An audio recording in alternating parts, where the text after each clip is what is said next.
খুব ভালো। এরা দুর্গাপুজোয় মাথা ঠুকতে যায় না, তবে কিছু চেংড়া আছে ওই দুর্গাপুজোয় চারা চারা দুর্গা দেখতে যায়। আর মালগুলো যে প্যান্ট পরেছে আল্লাহর কি রে বাপ, সচিন মন্ডল না বাক্কার আলী চেনার উপায়। হাঁটুর দ্বারে বাগলা খানেক ছেঁড়া আর প্যান্ট গুলো পড়েছে সব ধনে খালির ওপরে পরে যাচ্ছে, কোনো ব্যাপার নেই। বাক্কার আলী না করিম আলী চেনার কোনো উপায় আছে? কথা বলে না, উপায় আছে। এরা মনে মনে করছে বাবু অন্যায় যে করে আর অন্যায় যে সহ্য করে সমান। মুসলমানরা দুর্গাপুজো করে না, কালীর কাছে মাথা নত করে না, আবার মসজিদে আল্লাহর কাছে মাথা নত মানে দুর্গারও মানে না, কালীরও মানে না, আল্লাহরও মানে না। এরা বলে আল্লাহর মানে, আল্লাহর মানে না। ওই তো মুখে দাড়ি রাখে না আল্লাহর ভালোর জন্য, আল্লাহ ভালোবাসে বলে তো দাড়ি রাখে। বাড়ির মেয়েগুলো বন্ধন লোন গ্রুপ লোন করো তো নবীর ভালোবাসে এরা করেছে। নামাজ পড়ে না কেন? আল্লাহ খুশি হবে বলে। এরা আল্লাহর মানে না। পাকামি ছেড়ে দেন, বাঁদরামি ছেড়ে দেন। ও নবী আমরা তোমার দিবানা, মসজিদে আজান হবে এড়ে গরুর মতো ঘরে শুয়ে থাকবো, কিছু বলো না। খোদার কসম একটা কথা বলে যায়, কথাটা একটু গায়ে লাগবে, বলবা বলবা সব না পাওয়ার আছে তো ভালো। এ বাবু মাঝ বয়সী লোকেরা আমার সঙ্গে একটু কথা বলবেন। আজ থেকে 25-30 বছর আগে, আচ্ছা আমরা যখন দুনিয়ায় এসেছি আমাদের মা চাচিরা বয়স্ক লোকেরা আমাদের কানে আজান দিত না দিত? বাচ্চাটা অন্য জগতে ছিল, একটা নতুন জগতে এসছে। আরশের মালিক আল্লাহর নাম আর আমেনার লাল নবী মুস্তফার নামটা কানে দাও, বরকত হবে। সুবহানাল্লাহ। ওই জন্য আজান দিত না দিত না। আর আমি নবীর মেম্বারে বসে বলে যাচ্ছি, এখন বিশেষ করে 2010-এর পরেতে আপনারা রেগে গেলি আমার বয়ে গেল, এখন কারোর বাপকে খুশি করতে আসিনি। শোনেন, 2010-এর পরেতে যে প্রোডাকশন গুলো মার্কেটে এসতেছে 100-র মধ্যে 95 জন কানে আজান পায়েন। আল্লাহর কি রে বাপ, কেন বলুন তো? আগে বাচ্চা হতো কোথায়? বাড়ি মানে ঘরে, এখন বাচ্চা হচ্ছে কোথায়? মানে কি আমাদের মদ্যগুলো তো আলাদা। মা জাহান্নামে যাক, না খাওয়া হোক, ছেঁড়া শাড়ি পরে থাকুক, ও জাহান্নামে যাক। বউ যদি বলেছে ওর কলজে জ্বালা, ঠিক ওই জন্য পর পেটে বাচ্চা, টাকা জমানো শুরু করে। এখন বাচ্চা হচ্ছে বেশি কোথায়? হসপিটালে। আজান দেবে কোথায়? ওই জন্য দেখেননি 13 বছরের ছানা 14 বছরের বাচ্চা রাত 2:30 বাজে পুকুর পাড়ে বট গাছের গোড়ায় একা বসে বসে ফ্রি ফায়ার চালাচ্ছে। আবার আল্লাহর কি রে বাপ, আঙুলি যাইছি পরে যাইছি, আঙুলি যাইছি পরে হাতে ব্যান্ডেজ করে আর মোবাইলে পাউডার মেরে চালাচ্ছে। হ্যাঁ না না, হ্যাঁ না না, খবর নিয়ে দেখো কানে আজান পায়েন হসপিটালে হওয়া মাল। খবর নিয়ে দেখো কানে আজান যায় নার্সিংহোমে হওয়া যন্ত্র।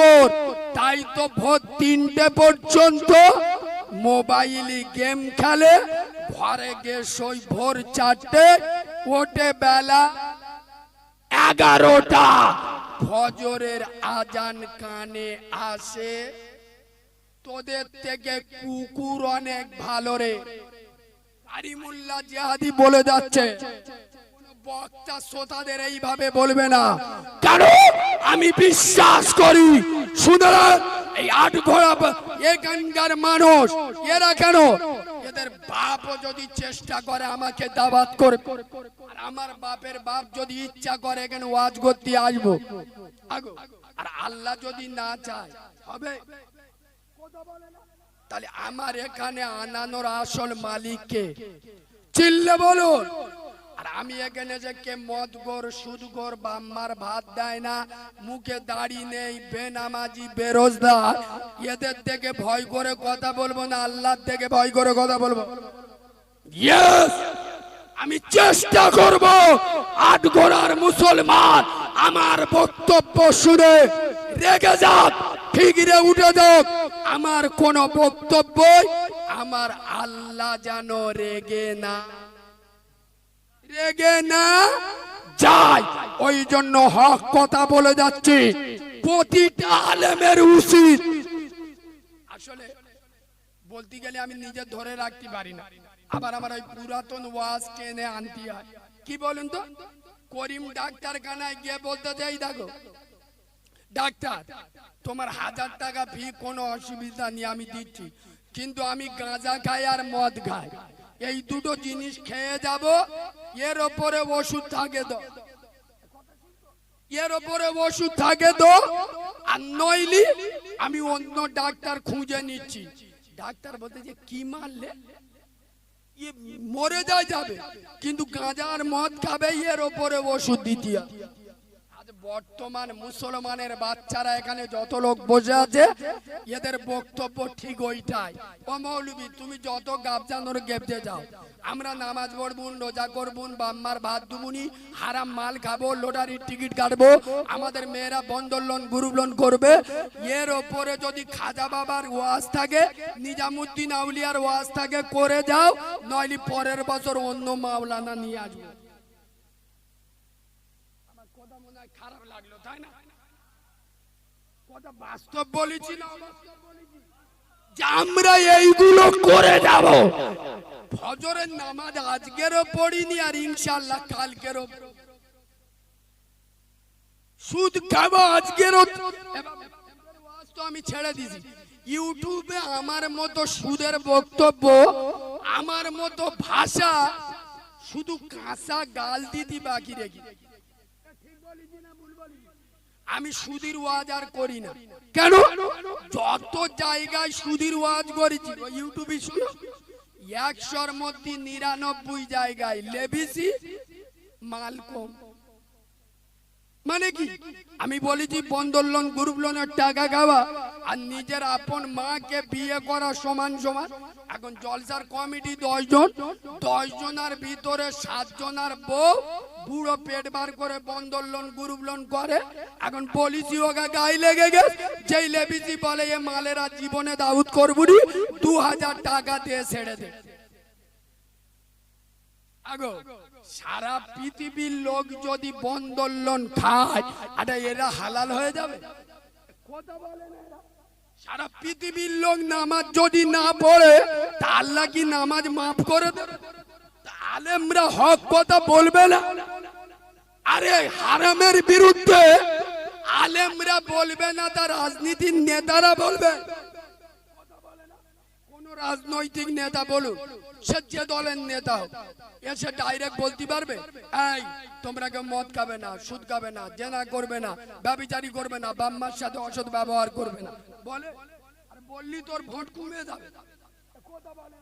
তোরা মদ খাস, খা, ভোটটা আমার দিস। ঠিক বললুম না ভুল বললুম? তোরা বাম্মার ভাত না দিবি, তোর বাম্মার 2টো ভোট, তোদের 12টা ভোট। 2টো ভোটের দরকার নেই, 12টা ভোটের দরকার। তাহলে আমার ভোট দিবি।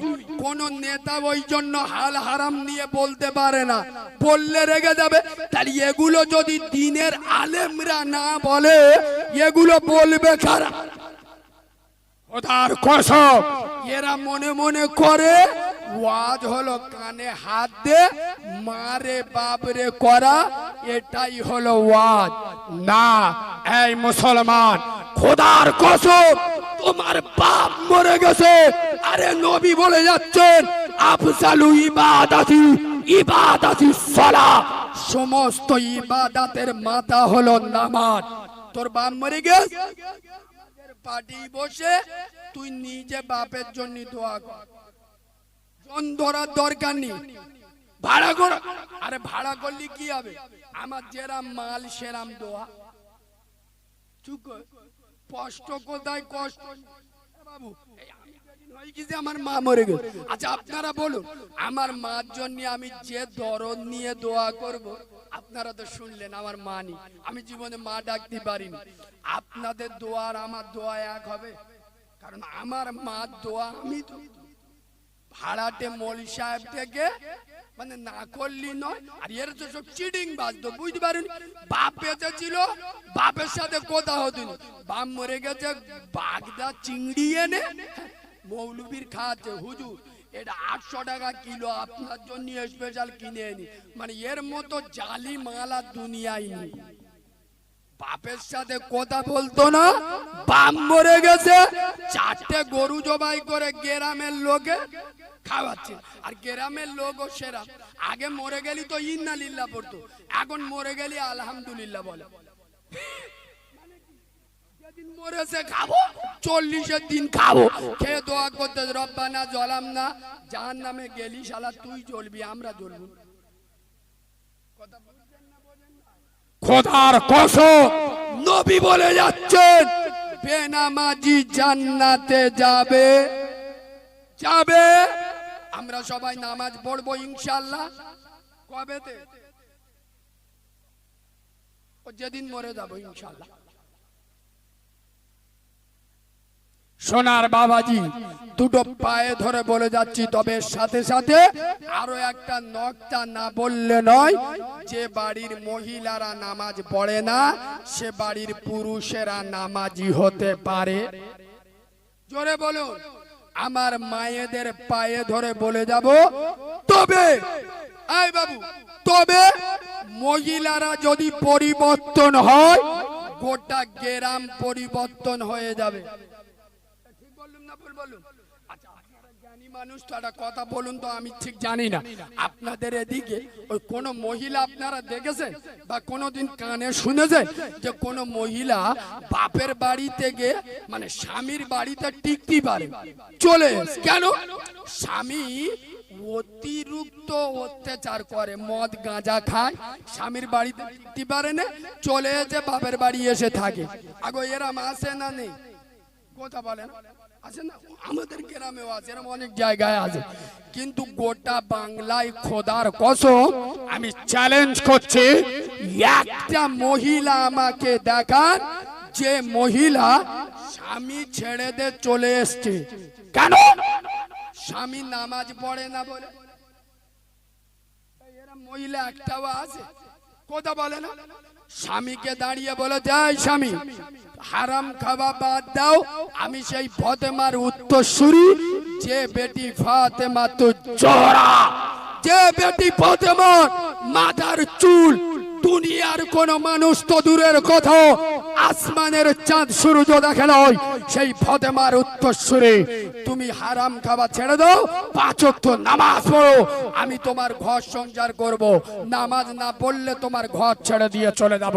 মহিলারা যদি এটা বলতো, আমাদের মতো মৌলবীদের এত গাবজা দিয়ে হতো দি, 100-র মধ্যে 95টা মদ্য এমনি সোজা হয়ে যায়।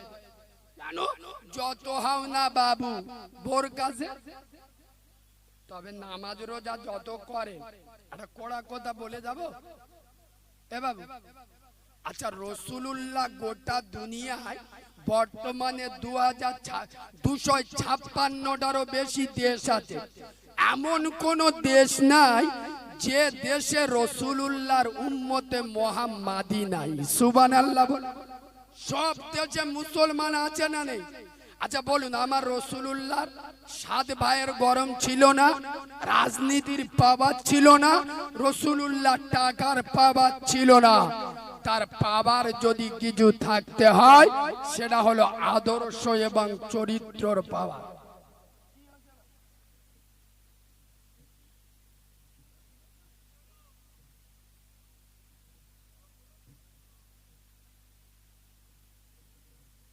আচ্ছা আমার এমনি সময় শেষ হয়ে এসেছে, শোনে সোনার বাবা যে কথাটা বলে চলে যায়, রাসূলুল্লাহ আদর্শ এবং চরিত্র দেখে গোটা দুনিয়া পাগল হয়েছে না হয়নি? আজ রসুলের চরিত্র আমাদের চরিত্রের সাথে মিল খায়? এই জোরে বলুন, খায়? বলে যাচ্ছি শোনেন। আর আমাদের মডেল ছিল তো নবী মুহাম্মাদুর রাসূলুল্লাহ। ক্বাদ জাআকুম মিনাল্লাহি নূরুম ওয়া কিতাবুম মুবিন। আল্লাহ আমাদের সামনে তো দুটো জিনিস দিয়েছে, এক নূর বা জ্যোতি, এক হলো আল্লাহর কোরআন। কসম খোদার, মুসলমানদের চরিত্রের সাথে আমেনার লালের চরিত্র মিল খায়? জোরে বলুন, খায়? নাই। শোনেন, আপনাদের মসজিদের ইমাম সাহেবকে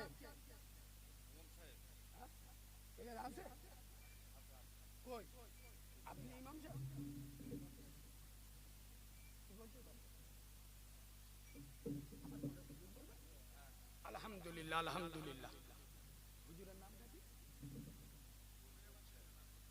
আচ্ছা আচ্ছা ভাই, আমার পিতৃ সমতুল্য জানাদের 5 জুতো আমি মাথায় রাখি। হুজুর আপনাদের এলাকার সন্তান, আমার পরে ওয়াজ ও নসিহত করবেন। আমার 10টা পর্যন্ত সময় দেওয়া ছিল। সোনার বাবাজি, একটু নবী পাকের দরবারে সালাম পড়ব। তবে শেষ মেসেজ আমি একটা দিয়ে যাচ্ছি।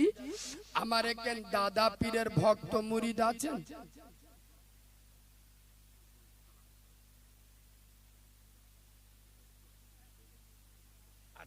আচ্ছা ঠিক। সোনার বাবাজি, শেষ মেসেজ দিয়ে যাচ্ছি। কিয়ামতের দিন রাসূলুল্লাহ যখন কাঁদবে, রাসূলুল্লাহ যখন কাঁদবে, ইয়া রব্বি, কথা বলুন, ইয়া উম্মতি। নবী বলবেন না ইয়া তবলিগি, নবী বলবেন না ইয়া হিজবুল্লাহ, নবী বলবে না ইয়া আহলে হাদিস, নবী বলবে না ইয়া আহলে সুন্নাতুল জামাত, নবী বলবে ইয়া উম্মতি। এই আটঘরার মুসলমান, বাংলার মুসলমান, আগে উম্মত বেনে যা, আগে উম্মাত হও। খোদার কসম, তবলিগওয়ালারা নামাজ না পড়তে পারে, উম্মতে মুহাম্মাদি বেনামাজি হবে না।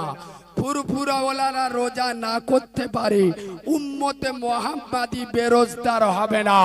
আহলে সুন্নাতুল জামাত বাম্মার উপরে অসৎ ব্যবহার করতে পারে, উম্মতে মুহাম্মাদি অসৎ ব্যবহার করবে না।